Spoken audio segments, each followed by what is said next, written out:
Hi, I'm Patrick S. This is a prototype of the game I'm working on called Wormhole Cluster F. In this video I'm just going to go through the rules and demonstrate with the pieces. So component-wise, we have a board, 5 by 9 tiles plus an end zone on each end. The end zone is 1 tile deep. The ships, these cardboard chits are what I'm using to prototype the ships. Each ship has the no data side, data acquired. The two players are the alpha player here at station alpha, omega player, station omega, and the ships are labeled accordingly.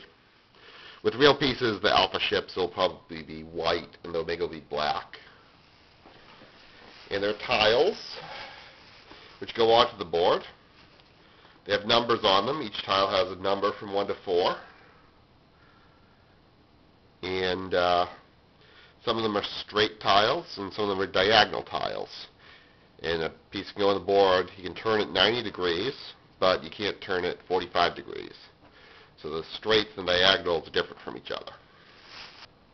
And the initial setup is like this. You just have 5 ships on each side, on the no data side.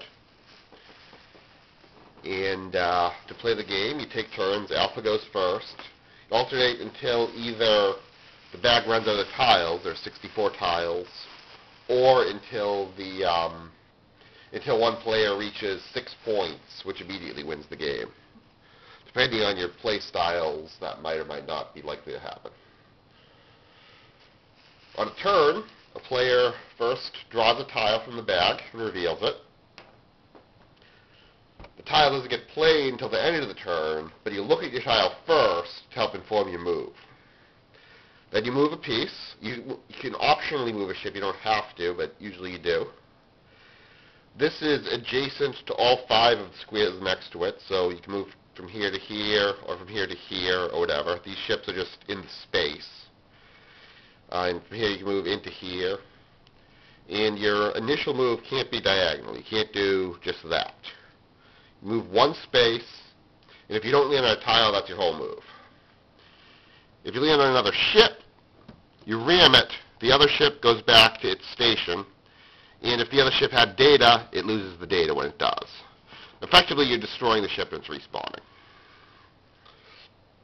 After you move, if you move onto a tile, though, then you follow a tile. 4 that way. It's a jump. So if there's a piece here, you just go past it. 1, 2, 3, 4. And that would be the end of your move. And you could have multiple tiles chained together, of course. So if you're here, you could move here, you could move here, you could move here, or you could move here and follow both tiles. Here, 1, 2, 3, 4, 1, 2, 3. If a tile points off the board, 1, 2, 3, 4, 1, that goes off the board. So this tile, once it's landed on, it just goes off the board, you discard it. It doesn't go back in the bag because the bag is the count of how many turns there are. Also, similarly to that, there's also loops. If tile's going in a loop, you can decide which one you stop the loop on. So you could stop here, discard this tile, or you could stop here, discard this tile. You might make a loop on purpose. You might point a tile off the board on purpose. There are reasons you might want to do that. It's not illegal to try. If they stay on the board until the piece actually lands. Right. So you draw, you move, and then you place a tile.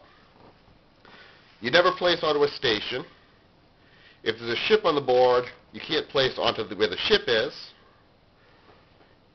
An empty square you can place, whichever direction you want. If it points past the end zone, that's going off the board, but it's still legal to put it there. Ship lands here, discards it, but it can be there. Right.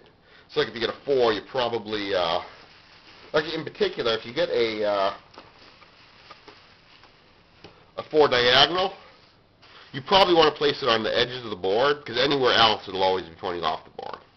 But you're allowed to place wherever you want, and there might be reasons. If there's a tile that's already on the board, let's say this diagonal is already on the board, this straight is already on the board, you draw a diagonal. You can decide cancel this tile. Direction cancels direction. Place the diagonal on the existing one. Existing one's discarded. But it has to be the same direction. You can't replace that diagonal with the diagonal pointing this way. Likewise with the straights. Straight cancels straight, but same direction only. If it's the same number, though, if they're both 2's, for instance, then you don't have to worry about direction. You can cancel in any direction. So if there's a 2 here, you have this 2 you drew. After you move, you can place the 2 on the 2, cancel. And that's the main way you're going to disrupt what your opponent has set up. Oh yeah, how you actually score points. You get into your opponent's base, you flip your piece over. That piece has data. If it goes in and out of the base, it just still has data. You don't keep flipping it. Every piece you have data is worth at least 1 point. If you get it back home, now it's worth 3. So let's just randomly flip some pieces around. Alright. So in this board state, Omega has 2 pieces with data which aren't home. So Omega has 2 points. Alpha has 3 pieces with data. 1 of them is home. So Alpha has 1, 2, 3, 4, 5 points. It is close to winning the game. If this piece gets home, Alpha now has 7 points in this case, at least 6 points. That's an instant win for Alpha. When the tiles run out, after Omega's 30-second turn, whoever has the higher score wins. Ties are possible, especially if both players are concentrating heavily on defense. But it's very possible for very sudden turnarounds to happen. So until the bag is out of tiles, you can't be necessarily sure who's going to win. That's it for the rules. I'll be recording another video showing an actual demo gameplay.